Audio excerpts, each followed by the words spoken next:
misalnya Joshua sama Queen, apa bukti kasih Tuhan dalam kehidupan kakak beradik ini? Ini ketawa.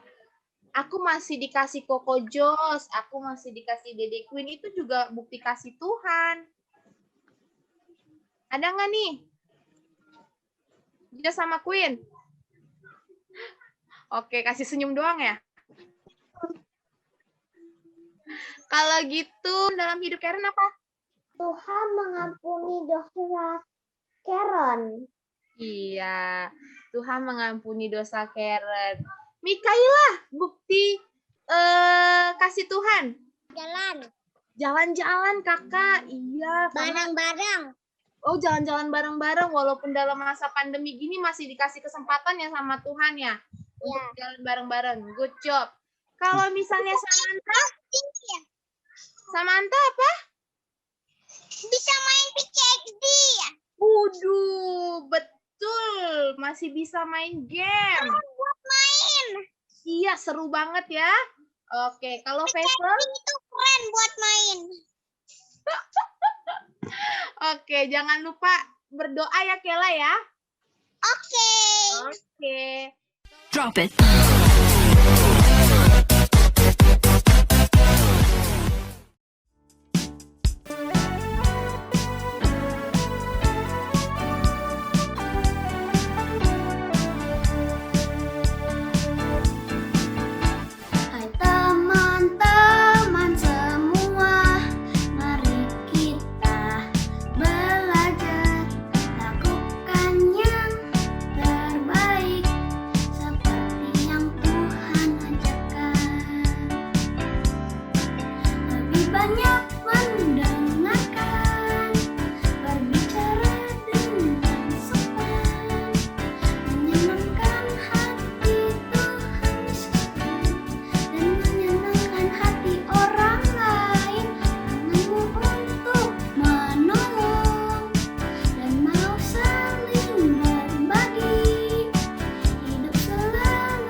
FLC Kids! Kakak yakin pasti semuanya udah pada siap untuk memuji nama Tuhan ya. Karena kakak saya lihat adik-adik FLC Kids semuanya udah pada cantik-cantik dan pada ganteng-ganteng nih.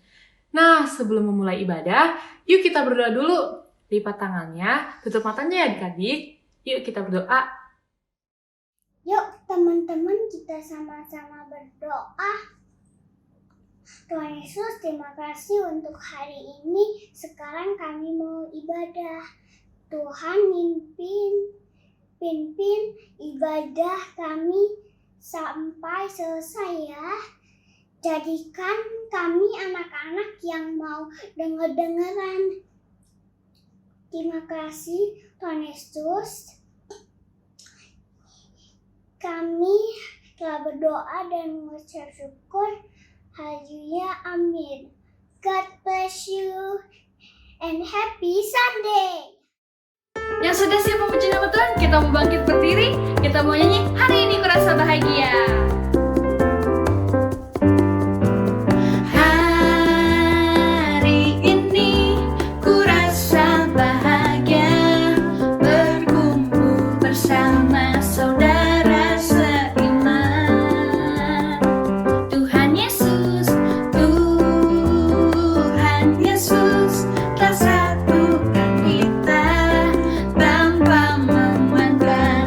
Di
biasanya semangat banget ya nyanyinya. Biar semakin semangat, kakak mau ajak adik-adik semua untuk baca ayat hafalan di bulan ini. Yuk kita buka kitab kita di Mazmur 27 ayat 13. Mazmur 27 ayat 13. Yuk kita baca. Aku yakin akan mengalami kebaikan Tuhan dalam hidupku di dunia ini. Adik-adik baca sekali lagi yuk biar semakin hafal. Mazmur 27 ayat 13. Aku yakin mengalami kebaikan Tuhan dalam hidupku di dunia ini. Nah, sebelum dengar firman Tuhan, kita mau nyanyi dan menyembah Tuhan. Siapkan hati kita dan mari kita nyanyikan lagu ini dengan sungguh-sungguh ya.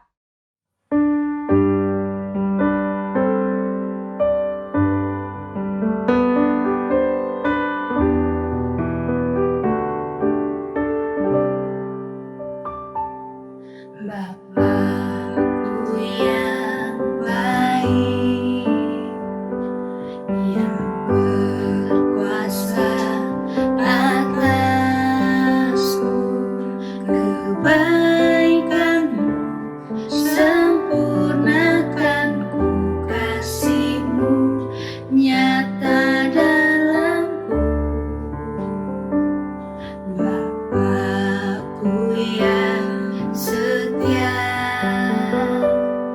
Kau selalu besertaku, menuntunku, menopangku, bersyukur buat kasih setiamu.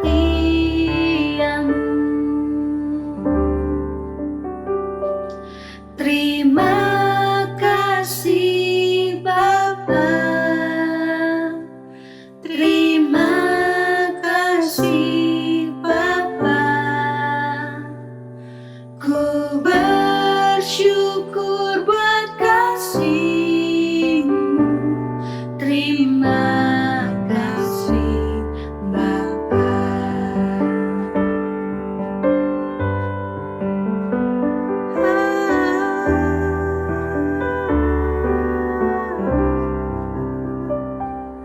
Bapakku yang setia,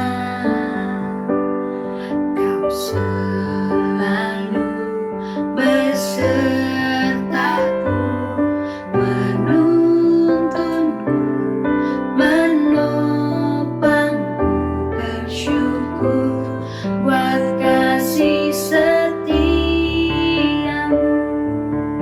Angkat tangannya. Terima kasih Bapa, terima kasih Bapa, ku bersyukur buat kasih-Mu. Terima kasih Bapa, terima kasih Bapa, terima kasih Tuhan, terima kasih Bapa, ku bersyukur buat kasih-Mu. Terima kasih Bapa, ku bersyukur buat kasih-Mu. Terima kasih Bapa, ku bersyukur buat kasih-Mu. Terima kasih Bapa.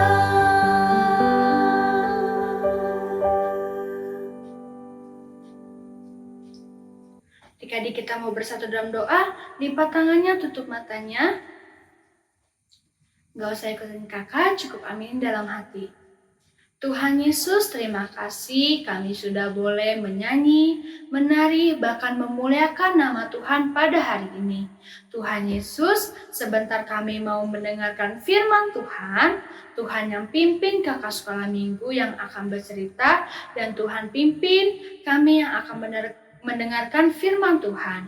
Terima kasih Tuhan, Engkau pimpin firman Tuhan ini dari awal, pertengahan, sampai akhir. Kami siap mendengarkan, sama-sama kita katakan, Amin. Amin.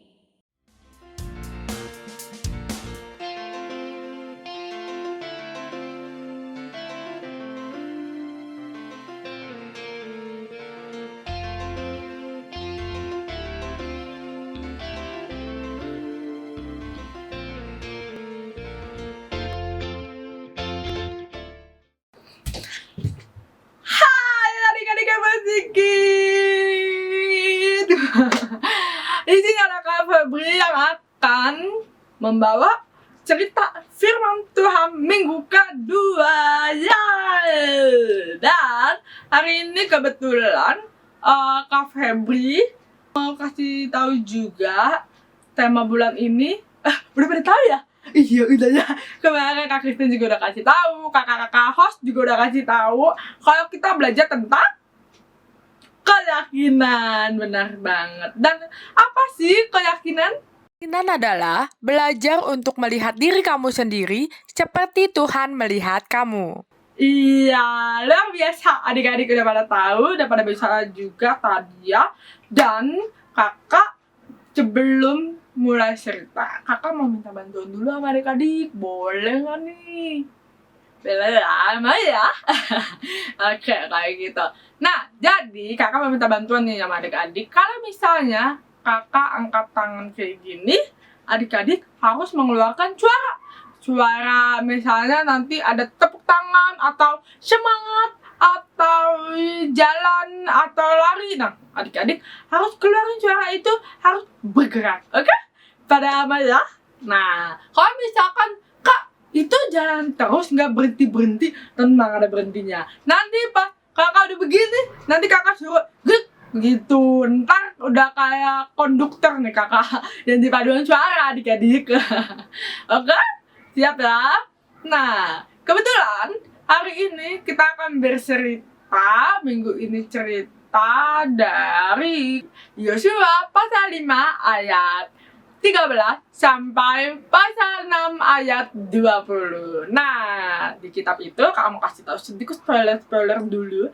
Di situ pemimpinnya udah ganti yaitu Yosua. Nah, Yosua ini untuk tugas pertamanya tuh luar biasa banget, adik-adik dikasih sama Tuhan. Wah, dia dipakai Tuhan sangat luar biasa adik-adik.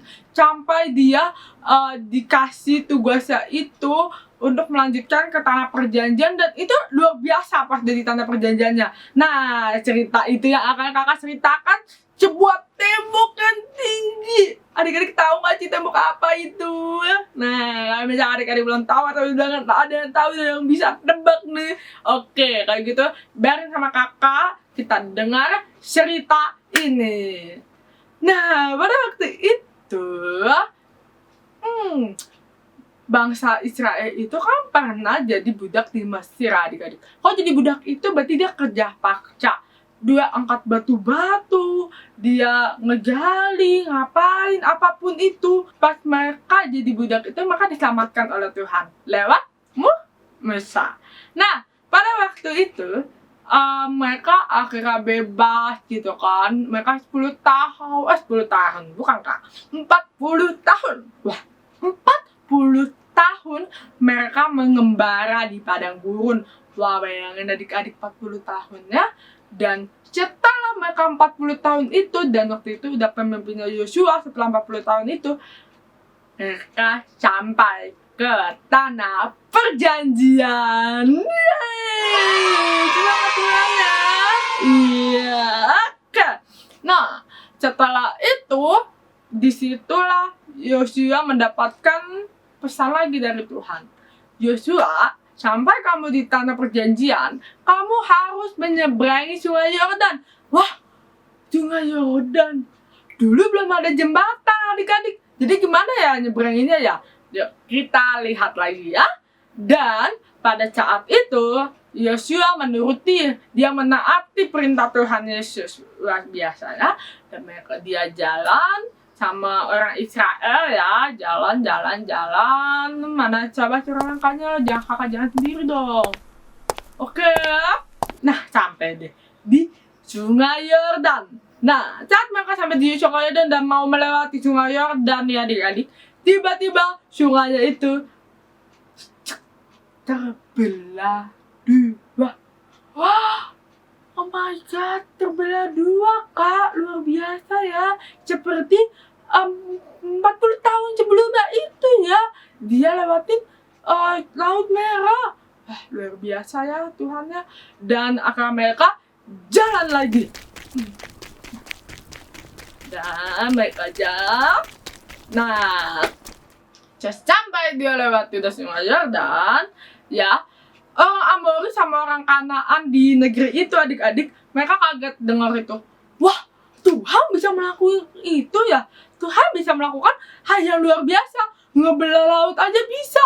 Wah, mereka ketakutan dan sampai akhirnya mereka meninggalkan kota mereka, yaitu tembok Yeriko itu, kota Yeriko itu yang udah temboknya tinggi itu. Mereka tetap pergi dari situ, meninggalkan itu karena Tuhan begitu luar biasa gitu ke kehidupannya bangsa Israel. Sampai akhirnya adik-adik di situ Yosua lihat, wah, di sana ada orang pria, dia bawa pedang. Wah, dia udah siap banget tuh mau berperang ya adik-adik ya. Aduh, kayaknya Yosua takut gak? Enggak, Yosua gak takut. Dia langsung nyamperin. Dia nyamperin orang itu. Ya, coba angkanya jangan sama-sama aja sama Yosua. Dan sampai di situ si Yosua nanya ke pria itu, "Hai, kamu itu pihak mana nih? Pihak Israel atau pihak musuh?" Nah, pria itu ngomong apa ya adik-adik kira-kira? Pihak Israel atau pihak musuh? Nah, kalau penasaran kita langsung aja ya buka ya di Yosua 5 ayat 14. Jawabnya, bukan, tetapi akulah panglima bala-tentara Tuhan. Sekarang aku datang. Lalu sujudlah Yosua dengan mukanya ke tanah, menyembah dan berkata kepadanya, "Apakah yang akan dikatakan Tuanku kepada hambanya ini?" Wah, pas dia tahu itu adik-adik, dia langsung sujud kan, dan ditanya lagi. Ternyata dia panglima bala-tentara Tuhan loh adik-adik. Dan apa sih yang dibilang panglima itu?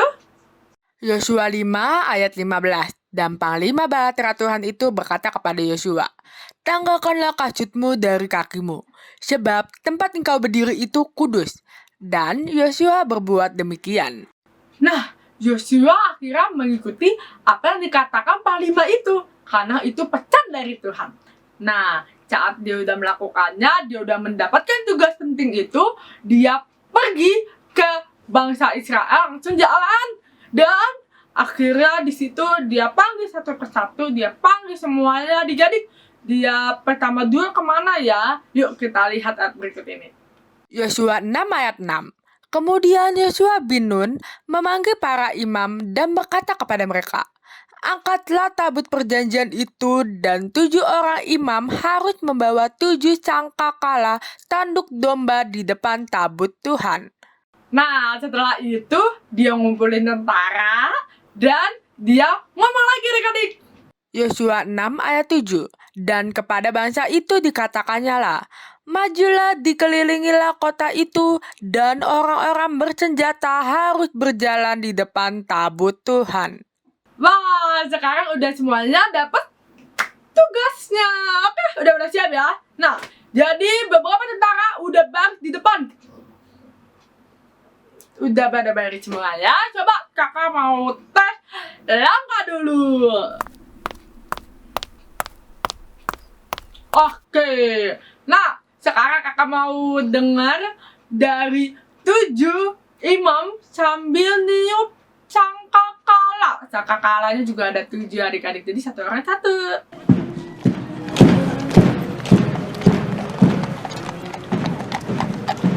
Oke ya, udah pada siap nih ya. Nah, di belakang mereka kan ada tabut Tuhan adik-adik. Nah, disitulah mereka pada berjalan di belakang tabut itu. Dan kita mulai untuk keliling tembok Yeriko-nya.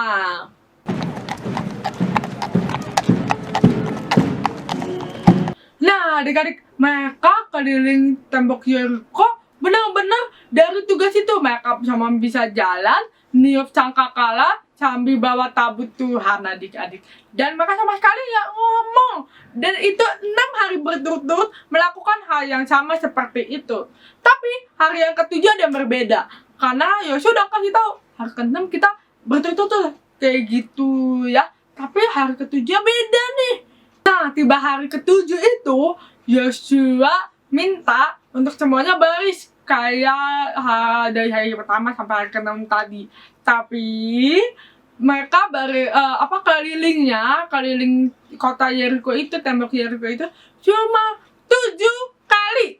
Nah, mereka putar tuh 1, 2, 3. Suaranya mana? Yuk kita dengar bareng-barengnya.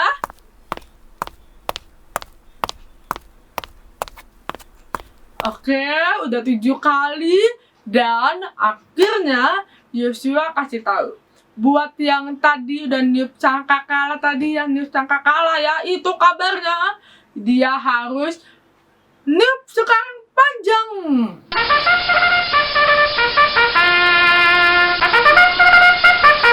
Oke. Nah, setelah itu mereka disuruh teriak, adik-adik.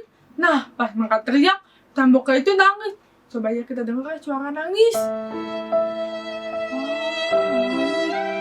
Dan adik-adik tahu nggak mereka teriak apa?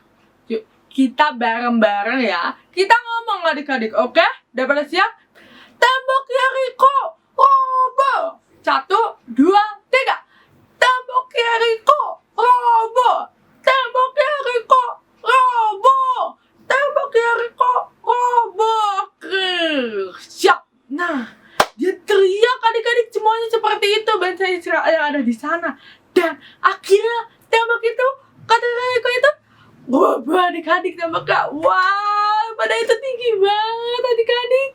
Luar biasa ya. Memang kuasa Tuhan, di saat kita disertai sama Tuhan, semua jadi luar biasa dan tidak ada yang mustahil. Wah, luar biasa. Ya, adik-adik. Nah, kakak ada ganti tempat ya. Bukan di tempat yang tadi lagi. Kakak sekarang udah duduk di sini ya. Dari tadi kakak berdiri, tapi nggak apa-apa karena luar biasa. Tadi juga adik-adik udah beli kakak tinggi ya. Luar biasa. Kakak.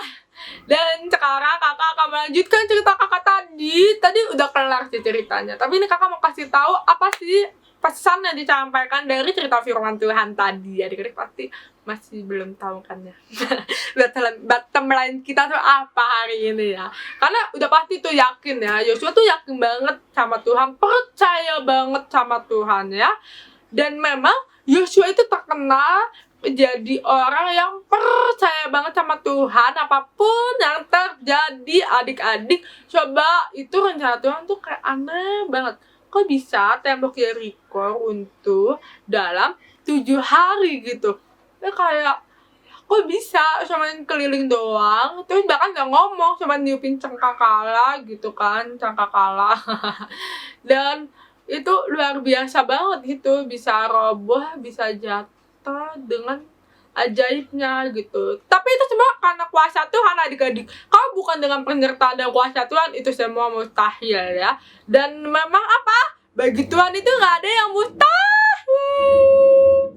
Karena bagi Tuhan gak ada yang mustahil adik-adik. Nah, kakak mau sama-sama katakan ini ya. Udah dimunculin ya. Kita baca sama-sama. Kamu bisa mempercayai Tuhan apapun yang terjadi. Wah, adik-adik luar biasa ya. Itu statementnya bagus banget. Karena seperti Yosua, dia mempercayai Tuhan apapun yang terjadi. Nanti di semua grup kita cerita-cerita tentang apa sih yang adik-adik percaya banget sama Tuhan. Misalnya aku percaya banget Tuhan pasti bikin ujian aku bagus deh. Tapi adik-adik harus belajar juga ya. Nah, pokoknya seperti itu. Nanti kita cerita-cerita tentang kepercayaan adik-adik, keyakinan adik-adik, dan juga rencana Tuhan. Karena di minggu ini bottom line kita adalah rencana Tuhan adalah rencana yang terbaik.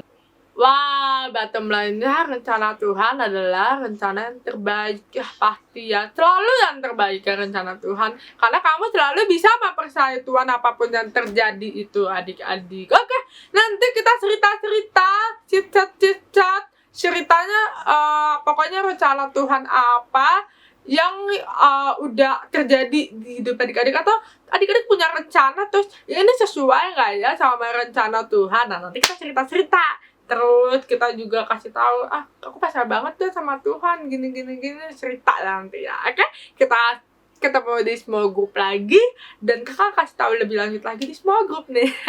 Tapi ceritanya semuanya pesannya seperti itu adik-adik ya. Bagi Tuhan gak ada yang mustahil. Terus habis itu kita bisa mempercayai Tuhan apapun yang terjadi. Terus rencana Tuhan adalah rencana yang terbaik selalu, dan kakak juga merasakan hal itu, jujur ya, kakak merasakan juga. Jadi kalau mau tahu apa sih yang kakak rasakan saat itu dan kira-kira apa rencana Tuhan itu, nanti kakak kasih tahu, kita cerita, oke? Nah, jangan lupa see you di small group jam 7 malam ya adik-adik. Ya adik-adik, kita mau berdoa. Lipat tangannya, tutup matanya, kan kita mau berdoa. Oke, udah pada cakap doa?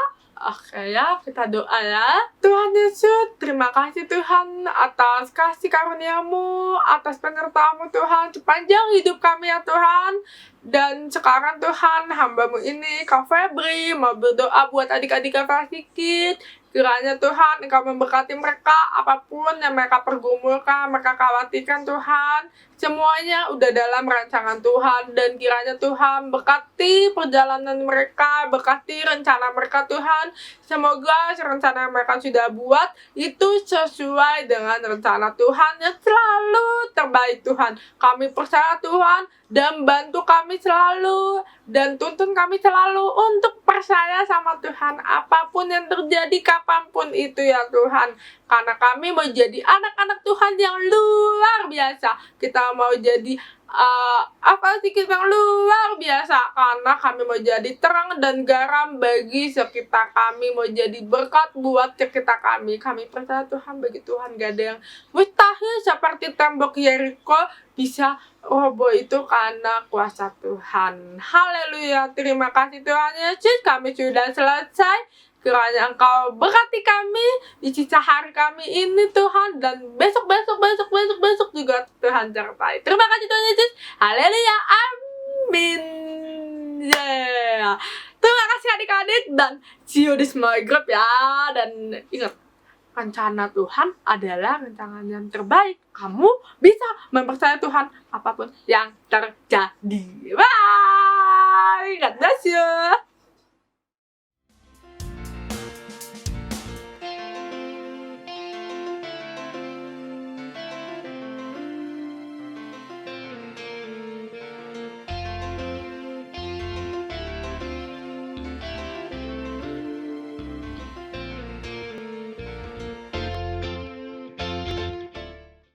Gimana nih adik-adik firman Tuhannya?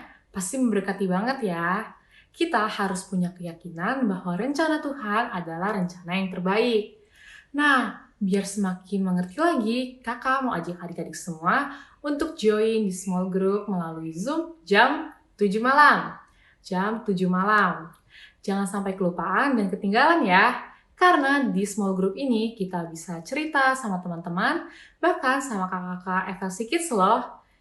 Nah, happy Sunday and God bless you. Bye! Kau sahabat.